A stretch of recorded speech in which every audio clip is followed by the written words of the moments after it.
안녕하세요. 도시열반의 슈퍼해머입니다. 이번 영상은 적성과 재능을 찾는 방법에 대해서 조금 구체적으로 얘기를 한번 해볼까 합니다.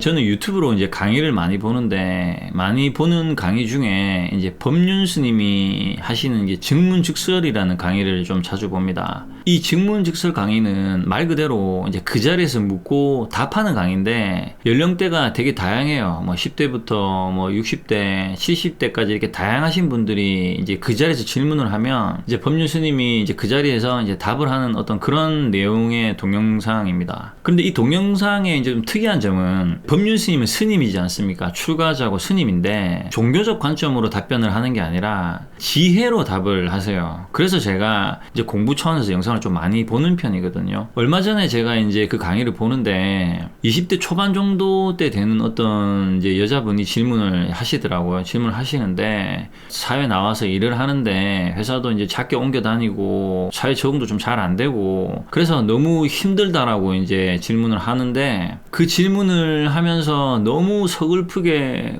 울더라고요. 너무 고통스럽게 힘들다는 느낌으로 이렇게 울면서 말을 하는데, 제가 그 얘기를 듣는데 가슴이 짠하면서 가슴이 좀 많이 아프더라고요. 저는 적성과 재능을 정말 일찍 어린 나이에 찾았어요. 보편적인 나이대들보다 훨씬 빨리 찾았고, 저는 그 적성과 재능을 찾아서 이제 사업을 되게 어린 나이에 시작을 했죠. 그래서 적성과 재능을 찾는 방법을 잘 알아요. 누구보다 잘 알아요. 그래서 그 부분을 좀 얘기를 이제 해야 되겠다 해서 이제 컨텐츠를 준비하게 됐습니다. 저는 이 적성과 재능을 되게 어릴 적 나이에 이제 찾기 시작했는데, 제가 이제 남들보다 이 적성과 재능을 빨리 찾을 수 있었던 이유는 남들과 똑같은 방식의 공부를 안 해서 그렇습니다. 저만의 방식으로 찾고 공부를 해서 이제 일찍 찾을 수 있었거든요. 그 전에 삶은 되게 제가 수동적이었기 때문에 아마 그렇게 살았으면 못 찾았을 거예요. 그냥 성적 되는 대로 아마 대학교를 이제 갔을 것 같아요. 그런데 중간에 이제 학교를 그만두고 이제 검정고시 준비를 하면서 혼자 지내는 시간을 되게 길게 가지게 됩니다. 그 시간 때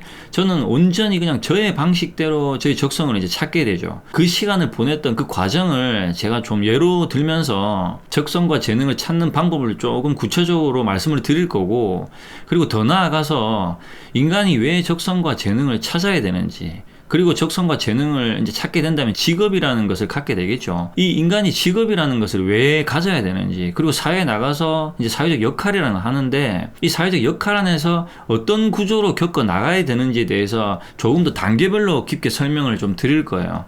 뭐 이렇게 이제 단계별로 설명을 드리려면 얘기가 좀 길어지기 때문에 조금 여러 편으로 구성을 이제 해야 될 것 같습니다. 인간이 이제 재능과 적성을 찾는 것은 1단계거든요. 1단계인데 가장 첫 단계죠. 가장 첫 단계인데, 인간이 재능과 적성을 찾아야 하는 이유는 우리 각자의 사회적 역할을 하기 위해서입니다. 그러니까 직업을 갖는 이유죠. 적성과 재능을 찾아야 어떤 직업을 가질 수 있고, 이 직업이 있어야 사회에 나갈 수가 있거든요. 사회에 나가서 내가 어떤 역할을 이제 할 수 있다라는 거죠. 그리고 이런 역할을 이제 해가면서 이 역할이 중간중간에 바뀔 수도 있습니다. 여러 가지 다양한 역할을 내가 사회에서 해가면서 이제 2단계, 3단계죠. 그러니까 2차적으로, 3차적으로 이게 진화 발전을 해갑니다. 이 안에서. 그러면서 내가 궁극적으로 사회에 어떤 역할을 해야 되는지를 이제 찾을 수 있게 됩니다. 내가 왜 태어났는지를 이제 찾게 되는 거죠. 이 전 단계를 거치지 않으면 내가 왜 태어났는지, 내가 사회에 궁극적으로 어떤 역할을 해야 되는 사람인지를 못 찾게 되는 거죠. 그래서 첫 시작은 적성과 재능을 찾는 거지만, 이게 진화 발전을 하게 되면 궁극적으로는 내가 이 사회에 어떠한 역할을 해야 되는지, 그러니까 사명이라고도 하고 이걸 천명이라고도 이제 얘기를 하는데, 어쨌든 내가 궁극적으로 어떠한 사회적 역할을 해야 되는 사람인지를 찾을 수 있게 됩니다. 하지만 이 단계까지 가려면 정확하게 그 나이대에 맞는 공부를 이제 해야 된다라는 거죠. 그래서 제가 이 각 나이대에 맞는 공부가 어떤 게 있는지를 단계별로 설명을 다 드릴 거예요. 10대 때 해야 될 공부, 20대 때 해야 될 공부, 30대 때 해야 될 공부, 그리고 40대 때 해야 될 공부. 그리고 제가 이제 40대 중반이기 때문에, 저는 이제 50대를 살아보지 않았기 때문에 50대가 해야 될 공부까지는 제가 나갈 수는 없습니다. 이제 그렇게 참고를 하시면 될 것 같아요.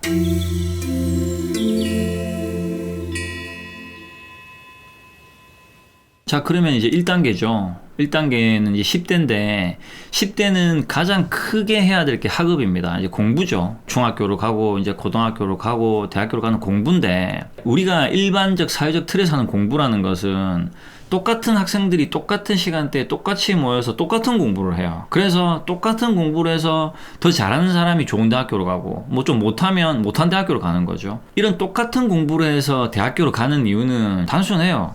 돈을 더 잘 벌기 위해서, 사회에 나가서 더 뭐 잘 나가기 위해서, 이래서 그냥 공부를 하는 거예요. 그런데 이런 똑같은 공부를 하는 과정에서는 나라는 사람을 찾을 수가 없어요. 똑같은 공부를 똑같이 하는데 어떻게 나라는 사람을 찾을 수 있겠습니까? 자, 그러면 똑같은 공부를 일단은 해야 되죠. 학업이니까 학생은 당연히 해야 됩니다. 공부는 당연히 해야 되지만 이 환경 안에서 나를 찾아야 된다는 거죠. 자, 적성과 재능을 찾는다라는 것은 이제 1단계죠. 1차적인 1단계인데 이 적성과 재능을 찾는다라는 것은 다른 말로 하면 나를 알아가는 것입니다. 나를 알아가는 게 맨 처음 시작이 적성과 재능을 이제 찾는 거죠. 그래서 다른 말로 하면 나를 찾아간다고 보시면 되는 거죠. 적성과 재능은 뭐 다들 아시겠지만 재능은 말 그대로 재주와 능력을 말하는 거고 재능은 그냥 선천적으로 타고난 능력을 말하는 겁니다. 원래 내가 태어날 때부터 잘하는 것들,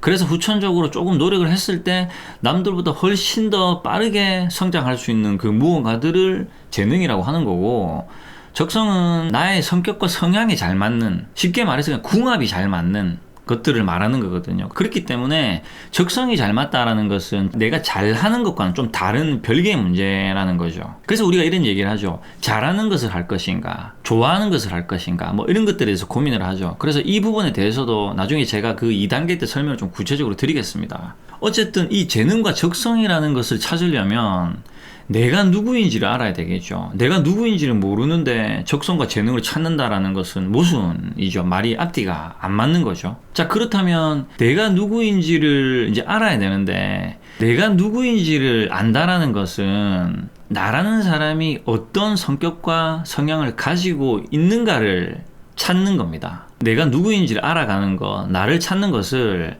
철학적으로 되게 복잡하게 생각을 하시면 안 됩니다. 물론 이제 나중에 30대, 40대가 넘어가면 단계별로 좀 복잡하게 생각을 해야 되겠지만 10대 때는 너무 철학적으로 복잡하게 들어가면 삼천포로 빠지고 배가 산으로 가요. 그래서 더 혼란만 오고 답을 찾지를 못해요. 그래서 지금 이 10대 때 첫 단계죠. 이 첫 단계에 나를 찾는 것은 나의 재능과 적성을 찾는, 여기에 궁극적으로 목표를 두고 그 목표에 관련된 나를 찾는 것에 집중을 해야 된다는 거죠. 자, 그러면 이제 나를 찾는 것은 나의 성격과 성향을 찾는 거라고 말씀을 드렸죠. 그럼 나의 성격과 성향을 이제 찾아야 되는 겁니다. 우리가 이 사회생활을 해보면 생각보다 훨씬 더 많은 사람들이 주체성 없고 정체성 없이 살아가는 사람들이 많습니다. 다시 말해서 내가 무엇 때문에 살아가는지, 왜 살아가는지를 모르고 살아가는 사람들이 많다라는 거죠. 사회에 나오는 이유가 돈을 벌기 위해서 나온다는 생각을 가진 사람들이 정말 많아요. 인간은 돈을 벌기 위해서 무언가를 한다라는 것에 초점이 맞춰지면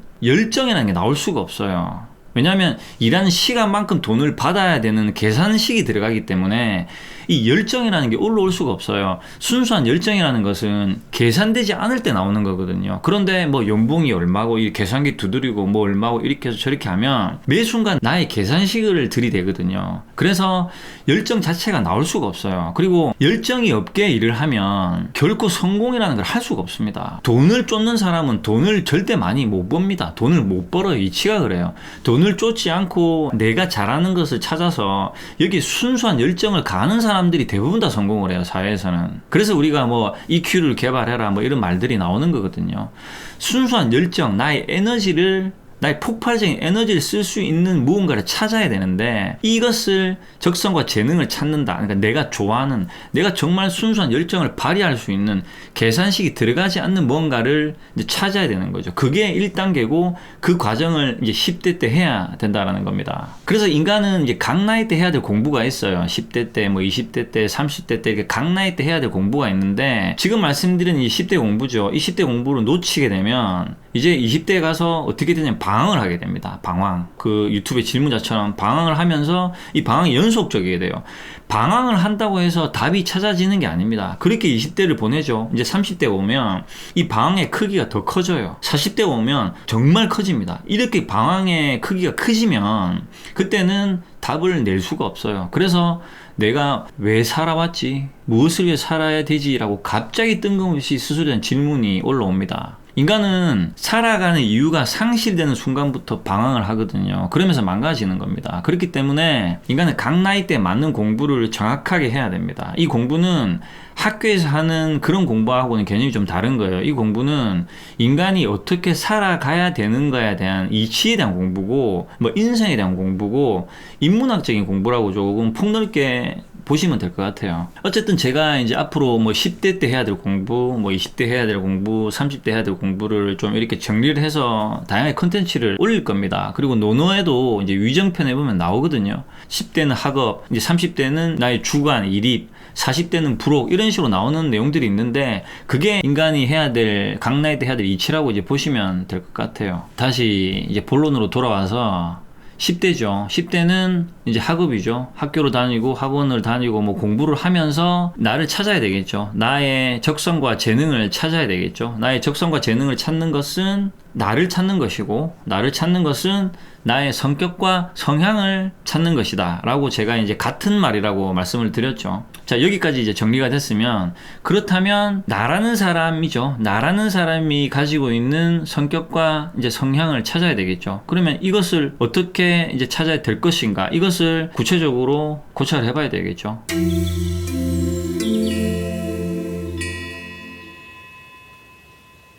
간단하게 정리를 좀 하고 넘어가겠습니다. 나라는 사람이죠. 보통 자라고 하죠. 나라는 사람은 내가 반복적으로 해온 성격을 말합니다. 내가 반복적으로 해온 패턴이 쌓여서 이 나라는 사람이 되는 거예요. 내가 반복적으로 하는 무언가들, 그리고 내가 어떤 대상이죠. 어떤 환경이든 대상을 바라봤을 때 좋다, 싫다, 아무 느낌 없다, 흥미롭다, 흥미롭지 않다, 아무 느낌 없다, 재밌겠다, 재미없을 것 같다, 아무 느낌이 없다, 이런 식으로 세 가지 감정이 나온단 말이죠. 이 세 가지 감정이 사람마다 다 다릅니다. 동일한 대상을 봐도 재미있게 보는 사람이 있고 재미없게 보는 사람이 있고 아무 생각 없는 사람이 있어요. 제가 이제 말씀드린 이 대상이라는 게 세상에 무궁무진하죠. 엄청나게 많다는 말이죠. 그게 이제 직업도 포함이 되겠죠. 똑같은 직업도 재밌을 것 같은데, 재미없을 것 같은데, 난 아무 생각 없는데, 이렇게 세 가지로 나뉜단 말이죠. 자, 그러면 나라는 사람이 갖고 있는 성격이죠. 성향. 내가 어떤 걸 봤을 때 반응하는 나의 생각입니다. 나의 식이죠. 이것을 찾아야 되는 겁니다. 이게 1단계입니다. 나라는 사람의 생각하는 방식을 찾아야 되는데, 나라는 사람이 생각하는 이 방식은 크게 두 가지로 찾아야 됩니다. 이 두 가지가 뭐냐면 주관적 시점과 객관적 시점입니다. 주관적 시점은 말 그대로 내가 나를 바라보는 시점이에요. 그리고 객관적 시점은 상대 대상들이죠. 그러니까 상대들이 복수죠. 상대들이 바라보는 나라는 사람의 모습입니다. 자, 왜 우리가 10대 때 이 객관적 시점과 주관적 시점을 확실하게 알아놔야 되냐면, 사회를 나가보면 모순이 많은 사람들이 정말 많습니다. 그럼 이 모순이 어떤 모순이냐면, 내가 나라고 생각하는 나의 모습과 그러니까 상대들이 바라보는 나의 모습의 차이가, 그러니까 갭 차이가 많이 나서 그렇습니다. 이 차이가 많이 나면 날수록 모순이 많은 사람이 되는 거죠. 쉽게 예를 들어서 이런 거죠. 나는 고집이 별로 없는데, 나 스스로는 그렇게 생각을 해요. 그런데 모든 사람들이 그렇게 생각을 안 해요. 정작 본인만 그렇게 생각을 하는 거죠. 이런 사람들은 사회생활을 해보고 같이 뭔가 일을 해보고 프로젝트를 진행을 해보면 정말 피곤합니다. 그리고 어떤 일을 할 때 문제를 일으킵니다. 이 문제를 일으키고 이 문제를 일으킨 원인을 상대 탓을 합니다. 이런 사람들은. 그래서 이런 사람들이랑 커뮤니케이션에서 엮여서 일을 하면 엄청나게 스트레스를 많이 받고, 결국 이 사람들은 본인이 본인한테 치여서 튕겨 나갑니다. 그래서 이 모순이 많으면 많을수록 이게 갭 차이죠. 객관적 시점과 주관적 주관적 시점에 갭 차이가 많이 나면 날수록 사회생활이 피곤해지는 거예요. 그래서 이 갭 차이를 최대치로 줄여놓은 다음에 사회로 나가야 된다라는 거죠. 그래서 가장 1차적으로 내가 나를 찾아가는 것에 나의 성격과 취향을 알아가는 이 구조 안에서 주관적 시점과 객관적 시점을 동시에 알아야 된다. 자, 그러면 객관적 시점과 주관적 시점을 어떻게 알아가야 되냐라는 이제 질문이 나와야 되겠죠. 주관적 시점과 객관적 시점은 먼저 선행돼야 될 것이 주관적 시점입니다. 내가 나를 바라보는 나라는 모습이 먼저 만들어져야 된다는 거죠. 객관적 시점은 그 나라는 사람이 없는 상태에서 만들어지는 거기 때문에 의미가 없습니다. 내가 나를 바라보는 나라는 사람의 주관적 시점이 먼저 만들어져야 된다는 거죠. 주관적 시점이 나를 어떻게 만들어낼 수 있냐면, 나라는 사람을, 그러니까 3인칭 관찰자 시점이라고 하죠. 나라는 사람을 살짝 비켜서 나를 주시를 하는 거예요. 여기서 이제 조심해야 될 부분은, 사람은 누구나가 나이대는 상관없이 자기 자신을 잘한다라고 착각을 해요. 제가 사회생활 해보면 자기 자신을 정말 객관적으로 냉정하게 잘 아는 사람은 정말 몇 명 안 됩니다. 그런데 대부분의 사람들이 자기 자신을 잘 안다라고 착각을 합니다. 그리고 이 착각 안에 어떠한 모순이 있냐면, 인간은 누구나가 자기 자신한테는 관대해요. 그래서 모순이 생기는 겁니다. 냉정하게 못 돌아보는 겁니다. 그러니까 상대는 냉정하게 돌아봐지는데 내 자신을 내가 냉정하게 돌아본다는 거는 되게 어떤 지혜라는 게 있어야 되는데 보통 대부분 잘 없어요, 사람들을 만나보면. 그래서 내가 나를 냉정하게 돌아보는 것 자체가 쉬운 일이 아닌 거라는 거죠. 그래서 지금 이 10대 때는 내가 이렇다 저렇다 어떻다 저렇다를 바로 빠르게 분별을 하거나 판단을 내려버리면 안 됩니다. 그렇게 판단을 내려버리면 나라는 사람이 이미 정립이 돼버리거든요. 정립이 돼버리면 이 모순 자체를 들고 사회에 나가게 되면 엄청 깨지게 되어 있습니다. 그렇기 때문에 지금 이 시점부터 10대 때는 시간이 많거든요. 시간이 많기 때문에 내가 사회에 나가기 전까지 나라는 사람을 주관적으로 한번 다시 주시를 하겠다, 관찰을 해보겠다라는 생각을 이제 시작하면 된다라는 거죠. 그게 시작입니다. 자, 그러면 이 생각을 시작하고 어떻게 이제 하면 되냐면, 이제 구체적으로 얘기를 해봐야 되겠죠. 나라는 사람을 이렇게 비켜서 3인칭 관찰자 시점으로 지켜보죠. 지켜보면서 이렇게 지켜보는 이 과정을 뭐 집에 혼자 가만히 앉아가지고 뭐 이렇게 명상을 하면서 지켜보고 이런 걸 말하는 게 아닙니다. 내가 어떤 대상을, 어떤 환경을 대할 때 어떠한 생각을 일으키냐를 지켜봐야 된다는 거죠. 그러려면 내가 뭔가를 해야 됩니다. 무엇을 하냐면 내가 평상시에 하는 것들을 하는 거예요. 뭐 학교를 가고, 학교 가서 친구들을 만나고, 뭐 친구들을 만나서 뭐 공부도 할 거고, 놀기도 할 거고, 그리고 학원도 가겠죠. 이런 다양한 나의 라이프 스타일이죠. 나의 생활 안에서 내가 어떻게 반응을 하느냐를 내가 주시를 하는 거죠. 그러면 아까 제가 말씀드린 것처럼 세 가지의 감정이 나온다고 했죠. 좋다, 싫다, 아무 느낌 없다. 이게 모든 대상이 이렇게 나옵니다. 재밌겠다, 재미없겠다, 아무 느낌 없다. 한번 해보고 싶다, 하기 싫다, 아무 느낌 없다. 이렇게 세 가지 감정으로 나온단 말이죠. 이 감정을 기록을 하는 겁니다. 여기서 말하는 기록은 뭐 일기를 쓰거나 이런 게 아니고, 나라는 사람이 어떤 걸 싫어하고 좋아하는지, 어떤 게 약하고 강한지, 그러니까 장단점이죠. 이런 것들을 연습장에 있거나 노트가 있으면 이렇게 기록을 쭉 해놓는 거예요. 이 기록물이 이제 키워드라고 하죠. 이게 늘어나면 한 덩어리가 되겠죠. 이 덩어리가 주관적 시점에서 바라보는 나라는 사람이 되는 거죠. 이렇게. 이게 시간이 길면 길수록 더 정확하게 되겠죠. 데이터베이스가 되는 거겠죠. 주관적으로 나를 바라본 나의 모습, 주관적 시점에 나라는 사람이 되는 겁니다. 나의 성격과 성향. 그러면 이거를 정확하게 알고 있으면 내가 무엇을 좋아하고 무엇을 싫어하는지, 뭐가 강하고 뭐가 약한지가 이제 다 알게 되겠죠. 자, 이 단계가 끝나고 나면 그 다음 단계는 아까 말씀드린 것처럼 이제 객관적 시점이 되겠죠. 객관적 시점은 내가 정리한 이 키워드를 이제 기억을 하고 있어야 되겠죠. 기억을 한 상태에서 상대들이, 그러니까 대상들이죠. 상대들, 뭐 친구들, 뭐 부모님들, 나랑 대화하는 모든 상대들을 말하는 겁니다. 이 상대들이 나에게 얘기해주는 것들을 듣기 시작합니다. 어떤 사람이 말을 했을 때 그게 아니야 이렇게 잘라버리지 말고 그냥 들어보라는 거죠. 여기서 주의해야 될 것은, A라는 사람이 있습니다. 이 A라는 사람이 나에 대해서 판단을 하죠. 너는 고집이 좀 센 것 같아, 너는 뭐 성격이 좀 급한 것 같아, 이렇게 판단을 하죠. 이 판단은 A라는 사람의 주관적 관점에서 판단을 하는 거기 때문에 이 A라는 사람의 관점만 가지고 이 정보를 가져오면 안 된다라는 거죠. 자, 그럼 어떻게 해야 되냐면 A, B, C 최소 3명 정도의 정보를 가져와야 됩니다. 예를 들어서 A, B, C 셋 다, 3명 다 내한테 성격이 급하다. 그러면 내 성격이 실제로 급할 수 있는 겁니다. 그런데 만약에 내가 주관적으로 난 안 급한데 이러면 나의 주관이 틀린 게 되는 거죠.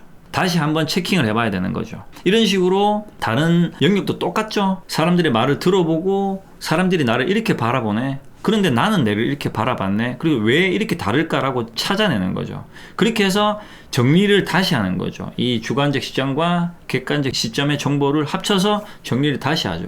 이렇게 정리가 디테일하게 되면 될수록 모순이 갭 차이가 점점점 주는 겁니다. 그러면 내가 어떤 행동을 했을 때 내가 바라보는 나의 모습과 상대가 나를 바라보는 나의 모습이 별로 차이가 안 나요. 어쨌든 이렇게 이제 주관적 시점과 객관적 시점이 찾아지죠. 키워드가 정해지면 이제 사회에 나갔을 때 또 그 안에서 생기는 디테일한 갭 차이를 또 줄여 나가면 되는 거죠. 이런 것들은 시간이 되게 오래 걸립니다. 그래서 나이가 30이 넘고 40이 넘었는데도 불구하고 내가 나를 잘 모르고 내가 나를 오해하고 뭐 인정 안 하고 이렇게 하면 좀 나이가 젊을 때는 상관이 없는데 나이가 많은 사람이 그렇게 하면 이제 좀 약간 모질하나 이런 소리를 듣게 되죠. 그래서 이 객관적 시점과 이제 이 주관적 시점이죠. 이 두 개의 시점이 어느 정도 정리가 되면 이제 그 다음에 무엇을 하느냐, 그에 맞는 직업을 이제 선택을 해야 되는 거죠. 우리 지금 살아가는 이 시대는 직업이 엄청나게 많습니다. 사회에 할 수 있는 역할이 엄청나게 많거든요. 그 많은 직업 중에서 나의 재능과 적성에 맞는 직업을 다시 이제 2차적으로 찾아내야 되는 거죠. 직업을 찾는 구조에 대해서는 얘기가 또 이제 단계가 있습니다. 이게 길어지기 때문에 이 얘기는 제가 이제 2편 때 조금 더 구체적으로 설명을 드릴 수 있도록 하겠습니다. 어쨌든 재능과 적성을 찾는 1차적 단계는 나를 찾아가는 것, 나를 알아가는 것이고, 나를 알아가는 것은 나의 성격과 취향을 알아가는 것이다. 그리고 나의 성격과 취향은 주관적 시점과 객관적 시점을 동시에 알아가야 된다. 그래야 모순이 작다. 그리고 그것이 찾아지면 그 다음에 2단계는 직업을 선택을 하는 것이다. 이제 이렇게 순서라는 게 이제 있다라는 거죠. 1차적인 재능과 적성을 찾는 방법에 대해서는 조금 나름 뭐 구체적으로 좀 설명을 드린 것 같습니다. 그 다음 2편에 2단계에 대해서 좀 구체적으로 설명을 드리도록 하겠습니다. 다음 시간까지 평온하시길 바랍니다.